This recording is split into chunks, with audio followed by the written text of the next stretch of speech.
Hello जय नमस्कार, कैसे हैं आप लोग। तो स्वस्थ रहिए, मस्त रहिए और मन लगा के पढ़ते रहिए। अभी हम लोग हिंदी का फर्स्ट चैप्टर स्टार्ट करने वाले हैं, 12th का। जो फर्स्ट चैप्टर है आपका बातचीत, ठीक है। इस चैप्टर में स्टार्ट करते हैं। फर्स्ट चैप्टर है आपका बातचीत, 12th हिंदी का आपका चैप्टर है। इसमें देखते हैं और कौन सा इंपॉर्टेंट है, जो भी ऐसा क्लास देखेंगे वो अपना अंडरलाइन कर लेंगे। सबसे पहले इसमें कहा गया है, और बातचीत के लेखक कौन है, ये सबसे पहले आपसे क्वेश्चन आ जाएगा। तो बातचीत के लेखक कौन है? बाल कृष्ण भट्ट। बाल कृष्ण भट्ट सबसे पहला क्वेश्चन तो यही जाएगा कि बातचीत के लेखक कौन है? बाल कृष्ण भट्ट। चलिए पहले उनके बारे में जान लेते हैं थोड़ा सा।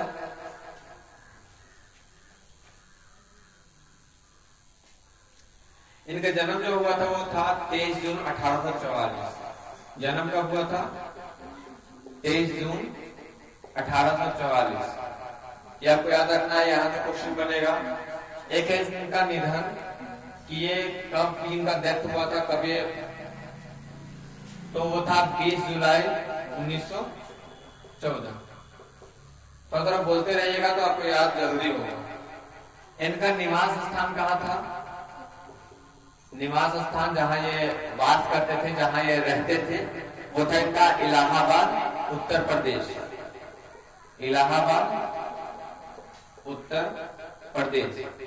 थोड़ा अगर कम दिख रहा होगा तो हम बोल रहे हैं, उससे आप नोट कर लीजिएगा। तो किताब आपके पास होगा ही होगा। माता का नाम था पार्वती देवी। माता का नाम पार्वती देवी, और पिता का नाम बेनी प्रसाद भट्ट। बेनी प्रसाद भट्ट। ये हो गया। बोलते रहिए, कोई दिक्कत नहीं है, इसमें आवाज भी आएगा, कोई सा इशू नहीं है। पिता एक व्यापारी थे और माता एक सांस्कृतिक महिला। तो ये भी क्वेश्चन आ जाएगा कि पिता क्या थे? पिता क्या थे? व्यापारी। और माता क्या थी? एक सांस्कृतिक महिला। माता क्या थी? एक सांस्कृतिक महिला। और बालकृष्ण के मन में अध्ययन की रुचि एवं लालसा जगाई कौन जगाई? उनकी माता।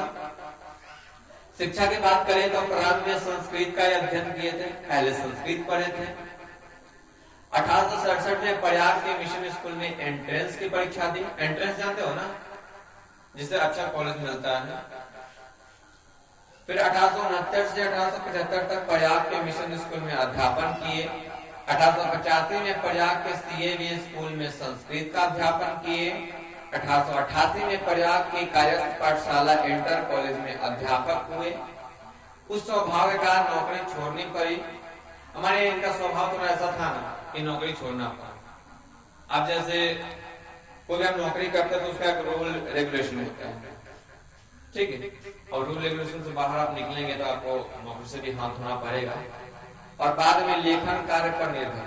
तो देखिएगा, जो अध्यापक होते हैं या जो टीचर होते हैं, उनका लेखन शैली जो होता है ना, वो काफी ज्यादा स्ट्रॉन्ग होता है, क्योंकि वो अच्छे वर्ड का चुनाव कर पाते हैं। जैसे जैसे वो किस चीज को समझाते हैं तो उन्हें अच्छा वर्ड मिलने लगता है, जिससे वो किसी भी चीज को जब लिखते हैं तो शुद्ध भाषा में लिखते हैं, ठीक ना। अध्यापक की ये अपनी ये पहचान है। उसके बाद देखते हैं, पिता के निधनोपरांत पैतृक व्यापार संभालने के नाम पर गृह कलह का सामना करना पड़ा। मतलब अब देखिए, इनके पिता एक ही बार क्या हुए कि पिता की मृत्यु हो गई। अब पिता की जब मृत्यु होगी तो आपको लग रहा है ना कि घर में कलह तो निश्चित ही है, वो होना ही होना है। बेकार जिम्मेदारी अगर आ जाएगी, अब कोई बच्चा है, वो कुछ अगर अपने से अगर कोई अर्न नहीं कर रहा है, पैसा नहीं कमा रहा है, सपोज दैट उस पे एक ही बार अगर जिम्मेदारी आ जाए तो क्या हो जाएगा? परेशान हो जाएगा ना, क्या करे लाइफ में, कुछ समझ नहीं आ रहा। बच्चा को तो एक एग्जाम अगर दे दिया तो उसमें कंफ्यूज हो जाता है, और जिम्मेदारी दे दिया तो समझ रहे कितना बड़ा जिम्मेदारी है।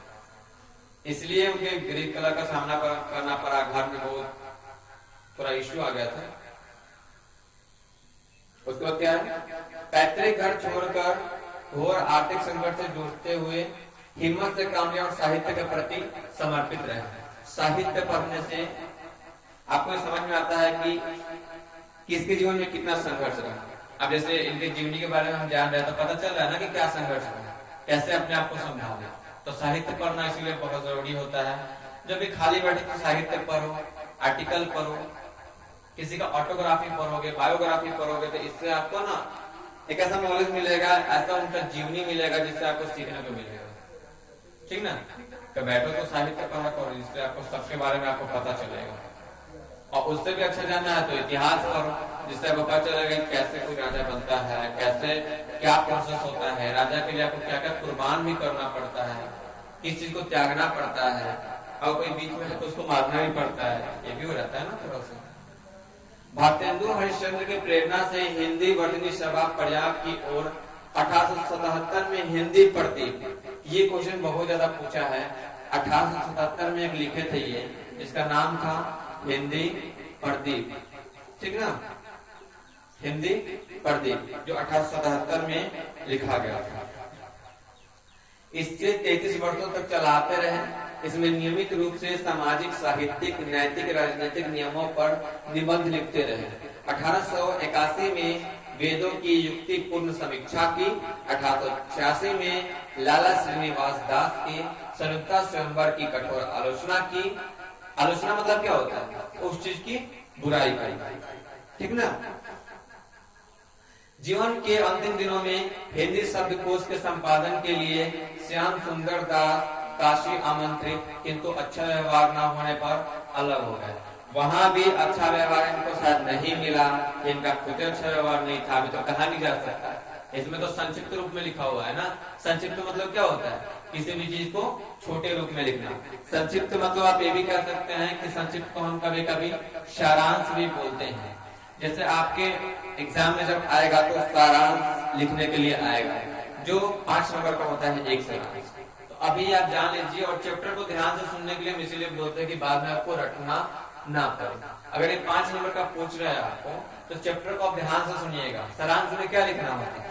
जो चैप्टर का जो मुख्य बात है, जो मुख्य हम पॉइंट ऑफ व्यू जो बार बार रिपीट करेंगे, बस उसी चीज को आपको ध्यान से सुनना है और उसी चीज को लिख देना है। और सारांश को लिखने का सबसे अच्छा तरीका क्या है कि आप जीवनी को अच्छे से पढ़ें। जब आप जीवनी को अच्छे से पढ़ लेते हैं तो आपका आधा पेज लगभग तो जीवनी से ही भर जाएगा।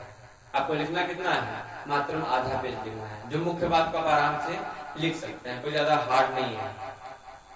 आगे देखिए, उपन्यास इनका कुछ था जिसका नाम था रहस्य कथा, नूतन ब्रह्मचारी, 100 अजान 1 सुजान, गुप्त वैरी, रसातल यात्रा, उचित दक्षिणा, हमारी घड़ी, सद्भाव का अभाव।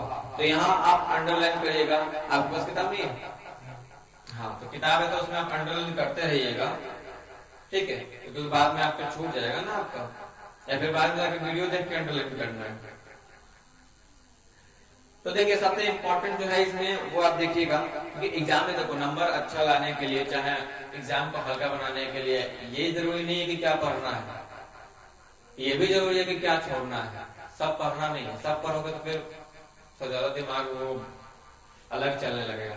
इसमें देखिए सबसे जो इम्पोर्टेंट है वह है 100 अजान 1 सुजान, ये सबसे इम्पोर्टेंट है। दूसरा है आपका उचित दक्षिणा, ये कितनी बार पूछ चुका है। तीसरा है आपका सद्भाव का अभाव, ये 3 को आप अंडरलाइन कर लीजिएगा। ठीक है, आगे देखें, नाटक कुछ इनका था जिसमें सबसे इम्पोर्टेंट है पद्मावती, ये बहुत बार पूछ चुका है। अच्छा सॉरी, क्या है? पद्मावती है इसमें।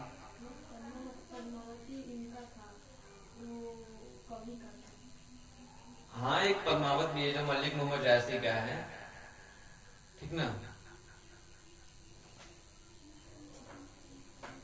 तो मार खाएंगे, ठीक है, बीच में डिस्टर्ब मत किया कर। एक पद्मावती है इसमें। दूसरा है शिशुपाल वध, जो इम्पोर्टेंट है, इसमें जो लिखा हुआ है वही तो। तीसरा है आपका जो इम्पोर्टेंट है वह सीता वनवास, ये कितनी बार पूछ चुका है। चौथा है आपका मेघनाथ वध, इसको जरूर पढ़िएगा।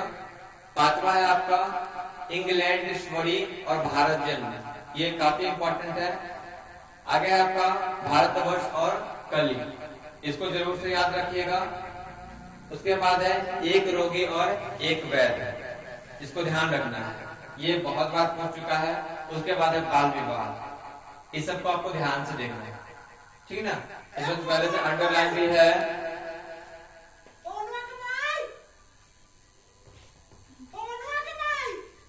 उधर जाके बोलिए ना, यहाँ से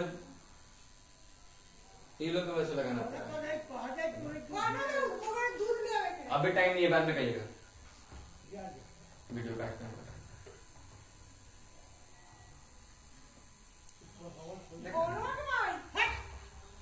बोल दिए कि जाइए उधर तक खाला करना है, रख दीजिए, बाद में जाएगा दूध।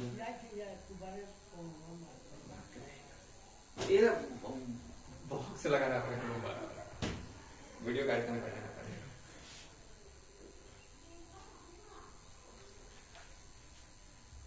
अब तो पता चले गया हमें। आगे देखिए, इनका जो प्रश्न था कि जैसा काम वैसा परिणाम, ये सब कंट्रोली है, इस पर आपको ज्यादा ध्यान नहीं देना है। निबंध आपको देखना है कि 1000 के आसपास निबंध लिखे थे, जिसमें 100 से ज्यादा महत्वपूर्ण थे, ठीक है। तो ये आपको कब काम देगा, जब सारांश में जाएंगे तो आपको काम देगा, ऑब्जेक्टिव में नहीं आता उतना ज्यादा, तभी इसको ध्यान से देख लीजिएगा। उसके बाद है बालकृष्ण भट्ट आधुनिक हिंदी गद्य के आदि निर्माताओं और उन्नायक रचनाकारों में से एक है, वे भारतेंदु युग के प्रमुख साहित्यकारों में से एक है। तो आपसे पूछ देगा कि बालकृष्ण भट्ट कौन से युग के थे, तो भारतेंदु युग। कौन सा? भारतेंदु युग, ये आपको ध्यान रखना है। और कैसे कवि थे, तो आधुनिक कवि। किस युग के थे, तो भारतेंदु युग। किस युग के, तो भारतेंदु युग। और किस कैसे कवि थे, तो आधुनिक कवि। आधुनिक कवि मतलब इसको ऐसे भी कह सकते हो कि आधुनिक काल, इस काल के कवि थे, तो आधुनिक काल। वे हिंदी के प्रारंभिक युग के प्रमुख और महान पत्रकार, निबंधकार तथा हिंदी की आधुनिक आलोचना के प्रवर्तकों में अग्रगण्य थे। उन्होंने आधुनिक हिंदी साहित्य को अपने प्रतिभाशाली, जनधर्मी व्यक्तित्व और लेखन से एक नवीन धरातल, नवीन दिशा और नया रूप, रंग और मानस दिया। निश्चय ही इस महता युगांतकारी कार्य में वे एकांकी नहीं थे। स्वयं भारतेंदु हरिश्चंद्र, प्रताप नारायण मिश्र, प्रेमघन, रामचरण गोस्वामी जैसे अनेक महान साहित्यकार उनके साथ थे, किंतु यह एक सर्वसम्मत स्थापित मान्यता है कि अपने युग के सर्वाधिक सक्रिय, मुखर और प्रदीर्घ समय एक सत्यनिष्ठा के साथ तेजस्वी लेखन द्वारा साहित्य सेवा करते रहने वाले समर्पित युग का रचनात्मक युग व्यक्तित्व निर्मित हुआ। आगे के त्रिवेदी युग का मूलाधार निर्मित हो सका। अब देखिए इसमें कितना सारा वर्ड है ना, लेकिन सब इम्पोर्टेंट था क्या, इस सबको खाली पढ़ना है, ज्यादा सबको ध्यान में रखना। और दिमाग का तेज है तो रख सकते हो ध्यान में, ज्यादा दिमाग का लोड ले रहा है। जन समूह के चित्त के विकास का संवाहक और संस्कृति के विकास प्रवाह का वर्ड में उपादान है, जो गहन लोक संप्रति के उपागचा और दिशा पाता है, बोधपूर्ण प्रधान। चलिए इसमें मेन टॉपिक पे चलते हैं, ठीक है। इतना हम अगर बिना काम का टॉपिक पढ़ेंगे तो फिर अच्छा नहीं रहेगा। आगे देखिए सीधे यहाँ बालकृष्ण भट्ट गद्यकार थे। गद्यकार मतलब क्या होता है, जो कहानी लिखने वाले होते हुए उनको क्या बोलते हैं, गद्यकार। जो कहानी लिख रहा है उसको क्या बोलेंगे, गद्यकार। और जो कविता लिख रहा है उसको क्या बोलेंगे, पद्यकार, ठीक ना। कहानी वाले को गद्यकार, कविता वाले को पद्यकार, ठीक।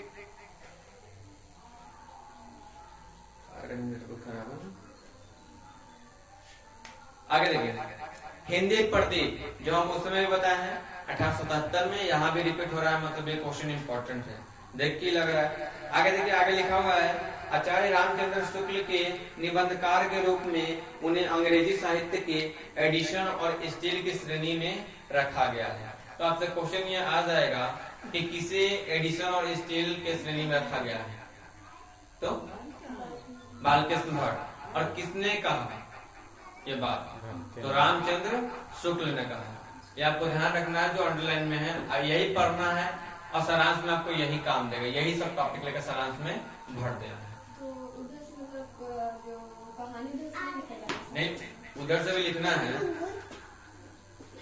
उधर से भी लिखना है, लेकिन इसमें से थोड़ा ज्यादा लिखना है, ठीक ना। उधर से भी लिखना है, आधा तो आपका यहाँ जीवनी ही हो जाएगा।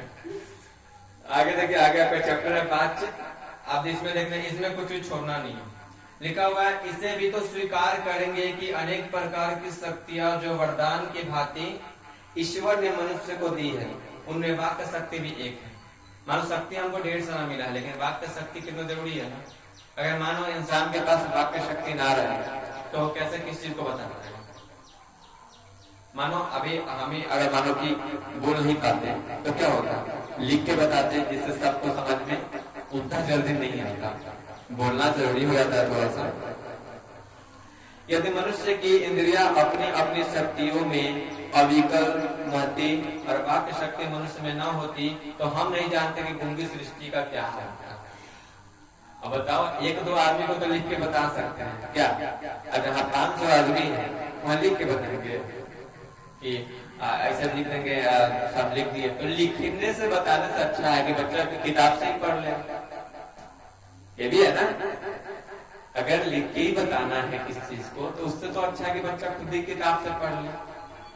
तो वाक्य शक्ति होना काफी जरूरी है। ये तो गूंगे सृष्टि का हाल होता है वो समझ जाओ। अभी देखना, इसमें बहुत सारी बातें पता चलेगी।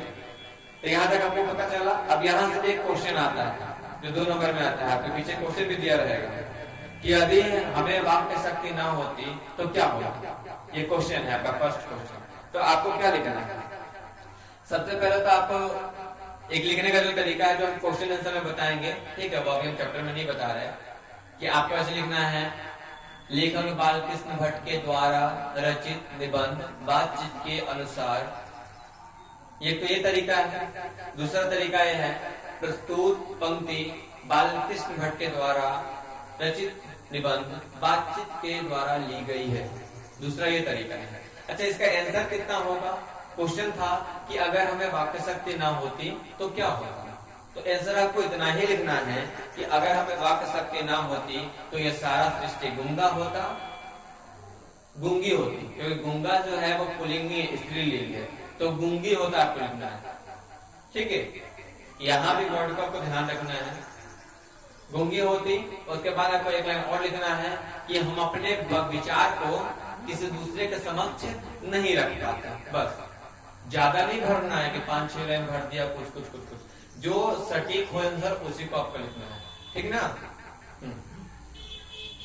तो यहाँ से क्वेश्चन बन गया, तो आपको ध्यान रखना है। समझ में आया? मान लो अगर नहीं रहेगा बोली तो सब गूंगे ही होगा, अपना विचार को दूसरे के सामने प्रकट नहीं कर पाएगा। इसमें तो कोई याद करने वाला चीज नहीं है। हमको तो लगभग नहीं करता कि रट्टा मारे वाला कुछ चीज है। समझोगे तो सब आपके ही बीच का शब्द है, अल्लाह का तो है नहीं। सब लोग लुंज पुंज से ही मानो कोने में बैठा दिए गए होते और जो कुछ सुख दुख का अनुभव हो अपनी दूसरी इंद्रियों के द्वारा करते, उसे अवाक होने के कारण आपस में एक दूसरे से कुछ न कह सकते। इस वाक्य शक्ति के अनेक फायदों में स्पीच, वक्तृता और बातचीत दोनों है। स्पीच, अब स्पीच को लिख के कैसे बताया जाएगा बताओ? एप्लीकेशन को ना लिख के बताया जाएगा। स्पीच को तो आप लिख के नहीं बता सकते, और लिख के बताएंगे तो समझ में भी नहीं आएगा अच्छे से, तो उसे बोलना ही पड़ेगा। किंतु स्पीच से बातचीत का ढंग ही निराला है। बातचीत में वक्ता को नाज नखरा जाहिर करने का मौका नहीं दिया जाता कि वह बड़े अंदाज से गिन गिन कर पांव रखता हुआ पुलपिट पर खड़ा हो और पुण्यवाचन या नांदी पाठ की बातें घड़ियों तक शाहबान मस्जिद चेयरमैन लेडीज एवं जेंटलमैन की बहुत स्तुति करावे, तब किसी तरह वक्तृता का आरंभ करें। मानो अगर कोई लिख रहा है तो उसमें आप नाच रखना नहीं ना दिखा सकते, किसी को कुछ अपना एक्टिंग नहीं ना दिखा सकते। जब बोलता है इंसान तो एक्टिंग भी करता है साथ में, लेकिन लिख के तो आप सिर्फ एक्टिंग नहीं कर सकते। लिखने में तो लिखना ही है ना। कभी ऐसा देखे हो कि कोई लिख रहा है और उसमें हाथ को ऐसे ऐसे कर रहा है, चेहरा का ऐसे नहीं, नॉर्मल लिखता है। लेकिन जब बोलता है तो वो अलग अलग अपना चेहरा का एक्सप्रेशन अलग देता है, बोलने का एक्सप्रेशन अलग देता है, अपने वर्ड में चेंज करता है, अपने पैराग्राफ में चेंज करता है, अपने हाव भाव में चेंज करता है, होता है ना। तो ये बोलने से ही होता है। आगे, जहाँ कोई मर्म या नोक की चुटीली बात वक्ता महाशय के मुख से निकली कि ताली ध्वनि से कमरा गुरु। अमानी क्या होता है, स्पीच है तब ना कोई ऐसा बात अगर निकलता है तो क्या होता है, सब ताली बजाने लगते हैं, सब खुश हो जाते हैं। लेकिन लिख के तो आप किसी को खुश नहीं कर सकते। कभी देखे हो किसी को कोई लिख दिया हो ऐसे ही और उस पर सब खुश होकर ताली बजाते? नहीं, जब कोई बोलता है तभी उस पर ताली बजता है, तभी उसका प्रशंसा होता है। और कहीं भी बोलने का जरूरत है, मोदी जी लिख के बताएंगे, एप्लीकेशन भेज रहे हैं, देख लेना सर। उनको भी पता है कि 40% जनता है उसको पढ़ना ही नहीं आता है, कब पढ़ेगा बताओ, कि जाके सबको पढ़ा देगा। अभी कह रहे ना कि लिख के किया जा सकता है। तो इसलिए वक्ता को खामखा ढूंढकर कोई ऐसा मौका अपने वक्तृता में लाना पड़ता है जिसमें कर्तव्य ध्वनि अवश्य हो। तो जो भी स्पीच देता है उसको जान से ऐसा वर्ड उसमें बोलना पड़ता है, ऐसा एक्सप्रेशन देना पड़ता है कि जो सामने वाला बंदा है, जो सामने वाला जो पब्लिक है, वो हमारे लिए ताली बजाए, हमारा प्रशंसा करे, वो जान से ऐसा करता है। वही हमारी साधारण बातचीत पर कुछ ऐसा घरेलू ढंग है, उसमें न कर्तव्य ध्वनि का कोई मौका है, न लोगों के कहे उड़ाने की कोई बात रहती है। अब घर में आप बात करते हैं, ऐसा बात करते हैं कि जिसमें खूब हंसी आए, ऐसा कुछ बात नहीं करते। क्या उसे बात बोलेंगे तो पिटा जाएगा, फिर बात हंसी आएगा क्या? हम दो आदमी प्रेम पूर्वक संलाप कर रहे हैं, संलाप होता है बातचीत करना। अर्थ आप समझिए, और समझना इसलिए जरूरी है कि जैसे मानिए कि अर्थ का कहाँ इंपॉर्टेंस रहता है, जैसे विज्ञान में लिखे संलाप अपने आंसर में, ठीक ना, तो उसके ब्रैकेट में आप लिख सकते हैं कि संलाप का मतलब होता है बातचीत करना आपस में। वो ब्रैकेट में जब लिखेंगे तो आपका नंबर अच्छे तरीके से मिलेगा, ठीक है। तो ये आपका जरूरी हो जाता है इसमें। अब ये मत सोचना कि जो 10th में हम लिखे थे वही हम लिख देंगे तो आ जाएगा। अब 12th में जैसे से बढ़ रहे वैसे आपको लिखने के तरीका में चेंज करना है। जैसे आगे जाएंगे तो फिर तरीका में चेंज करना है। एक के तरीका भी जिंदगी भर चलेंगे तो गड़बड़ आ जाएगा, ठीक ना। मुस्कुराहट से होठों का केवल फर्क उठना ही इस हंसी की अंतिम सीमा है। स्पीच का उद्देश्य सुनने वालों को मन में जोश और उत्साह पैदा कर देना है। घरेलू बातचीत मन रमाने का ढंग है, उसमें स्पीच की वह संजीदगी बेकदर हो झाके खाती फिरती है। जहां आदमी की अपनी जिंदगी मजेदार बनाने के लिए खाने पीने चलने फिरने आदि की जरूरत है, वहाँ बातचीत की भी उसकी अनंत आवश्यकता है। जो कुछ मवाद या धुआं जमा रहता है वह बातचीत के जरिए निकल जाता है। लेकिन इंसान के अंदर कभी दुख हो, कभी सुख हो, किसी के प्रति द्वेष हो, किसी के प्रति खुशी हो, जो भी हो, जब बातचीत करेगा तो सब बोलेगा। सबसे ज्यादा मोदी से धुआं कब निकलेगा जब झगड़ा होता है तब। उसमें ऐसा ऐसा बात सुनोगे ना जो कहीं भी नहीं सुना है, ऐसा ऐसा बात सुनने को मिलता है, ये है ना। तो बातचीत करने का देखो, किसी इंसान को तो आपको अगर जानना है ना कि इंसान कैसा है सामने वाला इंसान, आप सोचो ना कि ये बहुत ज्यादा बोले। जब आपके सामने वो बहुत ज्यादा बोलने लगेगा ना, आपको समझ में आ जाएगा अच्छा ये कैटेगरी का है, हम अलग कैटेगरी का इसको समझ लेते हैं। लेकिन आप सामने से किसी को देखते हो तो आपको सब अच्छे दिखता है, जब आप उससे बात करने लगते हो तब पता चलता है कि बहुत बदमाश है। जैसा मानिए कोई ऐसे नॉर्मल बच्चा है तो वो ऐसे सब सामने रहता है, सब संस्कारी है। जब वो दोस्त के पास रहता है तब देखो उसका संस्कार कितना अच्छा है, तब पता चल जाएगा उसका संस्कार, ठीक है ना। तब वो क्या करता है, वहां खुल के बोलता है। जब आदमी खूब बोलता है तो उसका चाल चलन हाव भाव स्वभाव सब पता चल जाता है। इसीलिए कोई बोले तो वहाँ कम शब्द बोलो और ज्यादा सुनो, जिससे उसके बारे में तुम्हें पता चले, तुम्हारे बारे में उसे पता ना चले।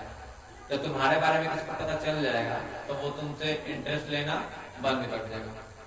कई पागल ऐसे ही बोलते रहता है, कुछ ज्यादा नहीं बोलना चाहिए। कहीं भी किससे बात हो तो वहाँ एक शब्द बोलो और 2 शब्द सुनो, ये आपकी इम्पोर्टेंस है। उसको एक बात ऐसा बता दो तो उसको लगे ना कि भाई कितना बता रहे हैं, आप उल्टा मतलब सब बताने लगेगा। तो यही अपना अपनाना है, ये नहीं खुद ही ज्यादा पर ज्यादा कुछ हिलने लगे तो गड़बड़ हो जाएगा, ठीक ना। उसके बाद है चित्त हल्का स्वच्छ हो, परम आनंद में मग्न हो जाता है। बातचीत का भी एक खास तरह का मजा होता है। जिनको बातचीत करने की लत पड़ जाती है वे उसके पीछे खाना पीना भी छोड़ देते हैं। जिसको लत पड़ जाएगा ना कि बात करना है, जैसे किसी को देखना गप सप करना है, भूल ना लगेगा, उसको खाना याद नहीं रहेगा, ना खाना याद है, कैसा बैठल है रात बात कर गया, दिन भर बात कर रहा। बात करने का लत जो होता है ना बहुत खराब होता है। लत आदमी को नहीं पकड़ना है, लत पकड़ोगे तो फिर गड़बड़ हो जाएगा। वो लत क्या होता है कि जब किस काम को करने लगता है तो आपको लत पकड़ लेता है कि यही करूंगा। जैसे आप देखिएगा जो भी बाबा लोग बैठते हैं वो देखिए कितना लंबा लंबा बात करते हैं, वो बैठेंगे तो उनको कोई मतलब ही नहीं रहता है। जब बाद में आएंगे तब कहेंगे जो आगाज नहीं किया, तो उनको बात करना भूल हो जाता है। आपको कैसे बैठता चापलू से बैठ कर बात कर जाएगा, उसका टाइम का मतलब है। जिसका जीवन में कोई एम नहीं रहता है, जिसका कोई लक्ष्य नहीं है, वो बैठ को बकैती करेगा बिना काम का। ठीक। रॉबिन्सन क्रूसो का किस्सा बहुत लोगों ने सुना होगा, जिसने 16 वर्ष तक मनुष्य मुंह देखने को नहीं मिला। ऐसा कोई रह सकता है बताओ जिसको मनुष्य का मुंह देखने को ही ना मिले 16 साल तक? वो जानवरों के बीच रहा।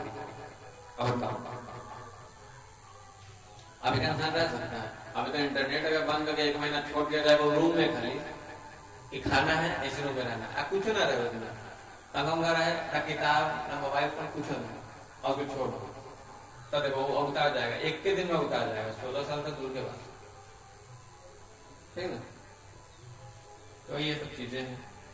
अब ये कहते धैर्य जो है इंसान का खत्म हो गया, वो किसी चीज पे लंबे समय तक नहीं टिक पाता, क्योंकि ऐसा पैटर्न आ गया है, जो रील है चाहे शॉर्ट्स है जो भी है, उसमें क्या होता है कि 15 सेकंड का है, अब खसका रहा था, माइंड भी उसी तरह का बन जाता है।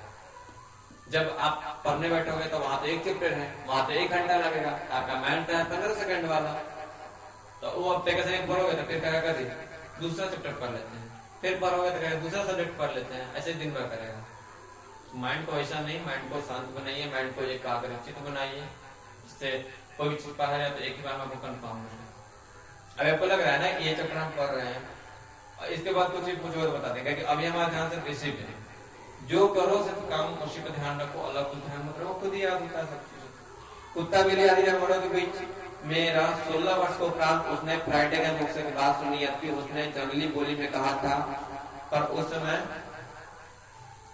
रॉबिन्सन को ऐसा आनंद हुआ मानो उसने नए सिरे से फिर एक आदमी का चोला पाया। इससे सीधी होता है कि मनुष्य के वाक शक्ति में कहां तक लुभा लेने की ताकत है। देखना, जो पूछो से नहीं लुभता है, किसी के बात से, उसका बोली से कहता है कितना अच्छा बोलता है नहीं। एक आप किसी भी चीज को एक रिदम से बोल लो, एक विदाउट रिदम होता है, मतलब किस चीज को आप एक शुद्ध वाक्य में बोल रहे हो। मानो हम बोल रहे हैं कि आप घर जा रहे हो, ऐसे को बोल रहे हैं घर जा रहे हो आप, ये कितना अजीब नहीं लग रहा है? घर जा रहे हो आप घर जा रहे हो, ये कितना शुद्ध लग रहा है ना। तो ये चीज होता है कि इंसान को किस तरह से बोलना है वो आपको ध्यान रखना है, क्योंकि आपको अगर मैथ में थोड़ा कम भी नॉलेज है, लेकिन आपको बोलने का जो तरीका है ना वो बढ़िया है, सोचने का तरीका बढ़िया है, तो आपको उतना दिक्कत नहीं होगा। कहीं भी कोई भी एग्जाम हो, कहीं भी कुछ भी हो, उतना दिक्कत नहीं होता। जिनसे केवल पत्र व्यवहार है, कभी एक बार भी साक्षात्कार नहीं हुआ, उन्हें अपनी प्रेमी से बात करने की कितनी लालसा रहती है। अपना आध्यात्मिक भाव दूसरे पर प्रकट करना और उसका आशय आप ग्रहण कर लेना शब्दों के द्वारा ही हो सकता है। सच है, जब तक मनुष्य बोलता नहीं उसका गुण दोष प्रकट नहीं होता। ये कौन कहा था? एडिशन का मत है ये कि सच है, जब तक मनुष्य बोलता नहीं तब तक उनका गुण दोष प्रकट नहीं होता। मानो इंसान बोलबे नहीं करेगा तो वो पता चलेगा कि इंसान अच्छा है कि खराब है। अब बोलेगा तो ना पता चलेगा। देखो तुम्हारा तो बना के बोल रहा है कि अच्छा, बाद में तो कैसा है, जब वो खूब बोलेगा। आदमी अपने बारे में कब बताता है? जब आपको समझ आता है कि ये तो अपना आदमी होगा, तब उसको सब बात बताने लगेगा, पहले नहीं बताएगा। जिससे से करीब होता है उसको सब बता लगेगा, उसको लगेगा कि अरे हमारे दोस्त हो, उसको नहीं पता है कि इसका भी दोस्त कोई ना कोई हो। सब बात अपना पर्सनल है, किसी को नहीं बताना चाहिए, किसी को नहीं। रावण इसीलिए मारा जाता है किसी को अपना पर्सनल बात नहीं बता, क्योंकि आज जो आपका दोस्त है वो कल ले कुछ भी हो सकता है। भाई दुनिया है ना, कल हुए है, आपको ध्यान रखना सब चीजें। बताओ आप आर्टिकल वाला चीज है, लेकिन पर्सनल बात मत बताओ, तो प्राइवेट चीज है। उसको बोलो, उसको इस तरह से बोल रहे हो उसको लगे कि सच्चे बोल रहा है, आप तुम खाली उसमें 90% झूठ बोलो। जो अपना पर्सनल बात हो उसमें बता रहे। पर्सनल बात किसी को बताओगे तो तुम्हारे लिए कमजोरी बन जाएगा। इंसान को कोई कब जलील करता है तो उसको ब्लैकमेल करता है, जब उसकी कमजोरी पता चल जाता है कि इंसान का कमजोरी क्या है। अगर कमजोरी इंसान का हो जाएगा, इंसान कभी सक्सेस नहीं करता। अगर सक्सेस पर अगर ऊपर चलने भी जाएगा ना तो ऊपर से गिर जाएगा। सब चीजें बेजोसन का मत था कि मनुष्य के बोलने से उसके रूप का साक्षात्कार होता है। साक्षात्कार मतलब क्या? कि उसका सही रूप सामने आता है। जब इंसान बोला नहीं रहता तो लगता है कितना शांत है, जब बोलता है तो देखिएगा पता चलता है कि कैसा है क्या। इस बातचीत की सीमा 2 से लेकर वहां तक रखी जा सकती है जहां तक उनकी जगह मीटिंग या सभा ना समझ ली जाए। एडिशन का मत है असल बातचीत सिर्फ 2 व्यक्तियों में हो सकती है, सिर्फ 2 व्यक्ति। जब 2 व्यक्ति रहेगा तभी अच्छा से बात कर पाएगा। जैसे उसमें तीसरा कोई कूदेगा ना वो अपना बातें बदल देगा, होता नहीं। अभी आप किसी बात कर रहा है, जैसे तीसरा आदमी आएगा वो अपना बात बदल देगा, कहना होगा कुछ और कहेगा।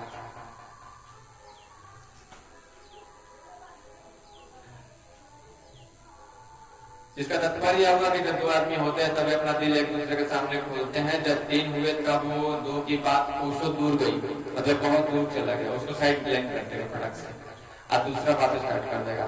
कहा भी है कि 6 कान में कई बार खुल जाती है। दूसरे यह भी किसी तीसरे आदमी के आ जाते हैं, या तो वे दोनों अपनी बातचीत से निरस्त हो बैठे या उसे निपट मूर्ख अज्ञानी समझ में आ जाएंगे। या तो अपना बातचीत वही रोक देंगे या तो बात रहेगा कौन का घुमा देगा कौन का, पता है नहीं। और देखिएगा एक चीज इसमें जब बातचीत आप कर रहे थे उसमें देखिएगा इसमें कहावत सुनता हूँ दीवार के निकाल होता है, सुने कहावत,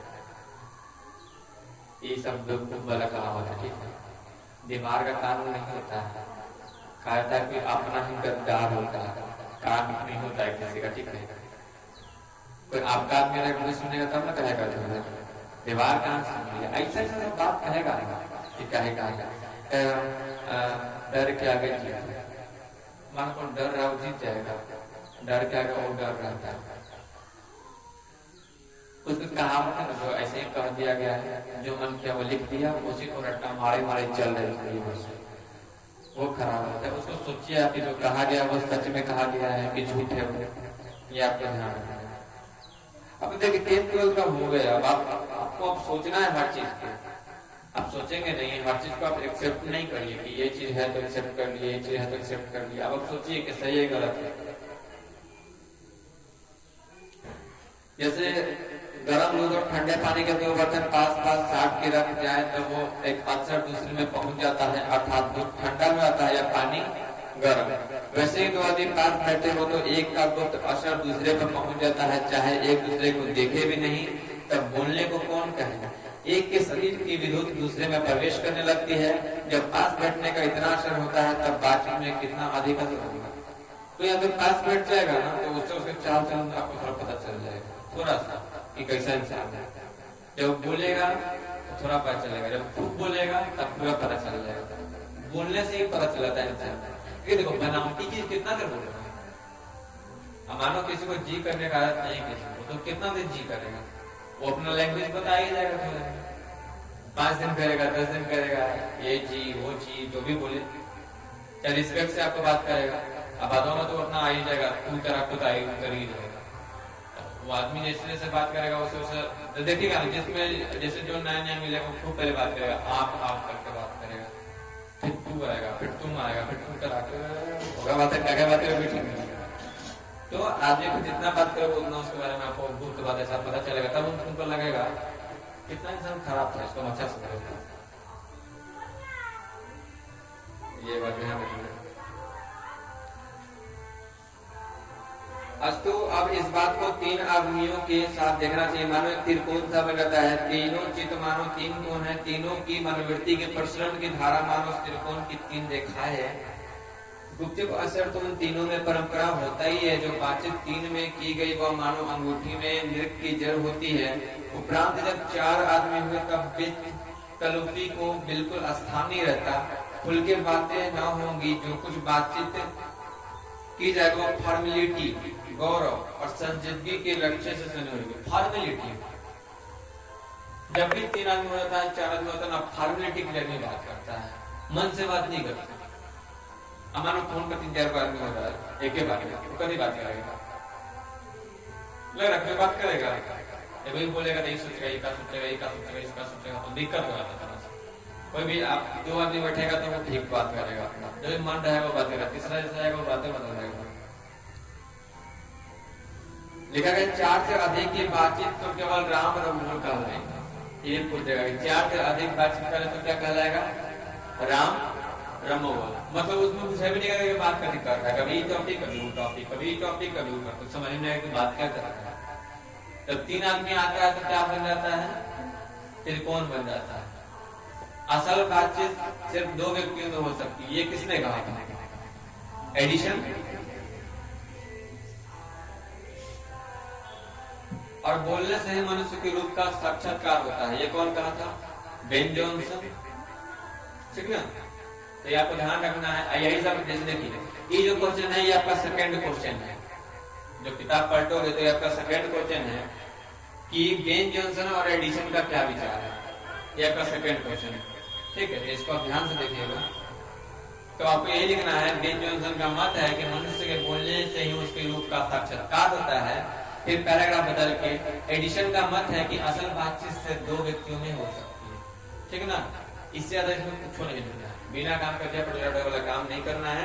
आम भाग भाग दिए, उसमें कुछ मिला नहीं, ज्यादा नहीं, इतना ही लिखना है, ठीक। इस बातचीत के अनेक भेद है, जो 2 बुढ़ों की बातचीत प्राय जमाने की शिकायत पर हुआ करती है, एक नहीं। जब 2 बुढ़ा बात करेगा तो क्या करेगा, जमाने की शिकायत करेगा, ये जमाना ऐसा है, जमाना ऐसा है, लेकिन ऐसा है, लेकिन ऐसी है, यह बात करेगा जब लोग उल्टा बात करेगा।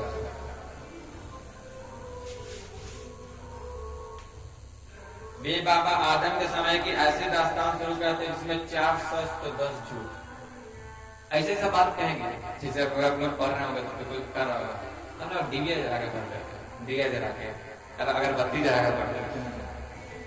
और उस समय का जो कंपटीशन था, ये कंपटीशन में अंतर नहीं है, उस समय का क्वेश्चन पूछा जाता, 5 ऑब्जेक्टिव, 5 सब्जेक्ट था, 5 क्वेश्चन जो भी हो, तो कितना आसान था। उस समय थर्ड आने को सेकंड आने को बोल जाता था, एक फर्स्टो का इज्जत नहीं है, इहो तो देखना चाहिए। खाली पहला आदमी सुनाएगा, जब लेकर वो रिजल्ट खराब होगा।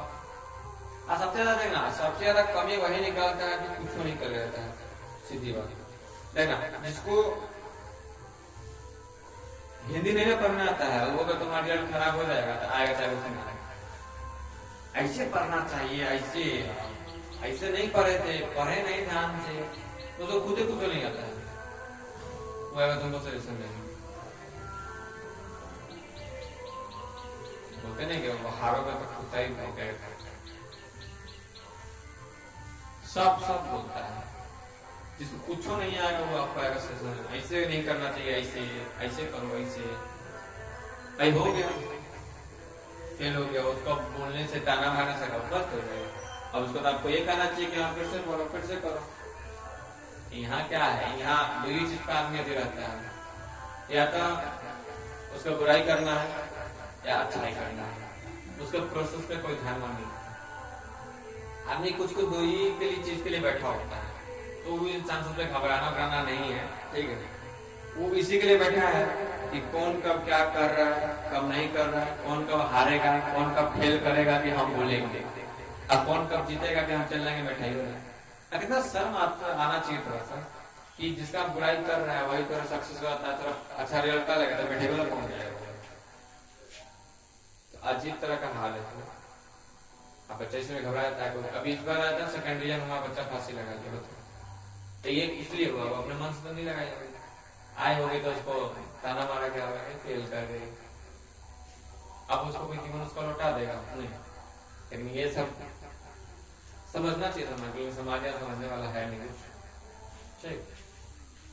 तो आपको अपने समझदार बनना है, कोई कुछ बोले नहीं बोले उतना ध्यान नहीं देना चाहिए।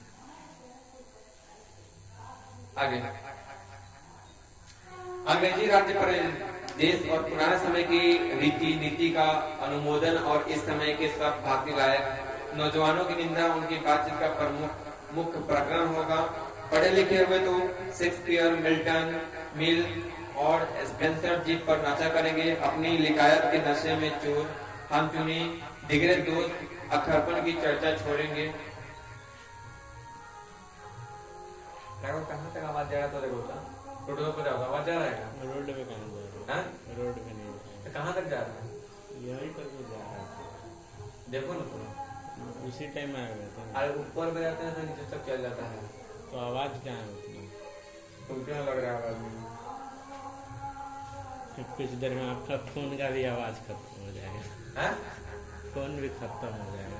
क्यों? चार्ज शायद नहीं।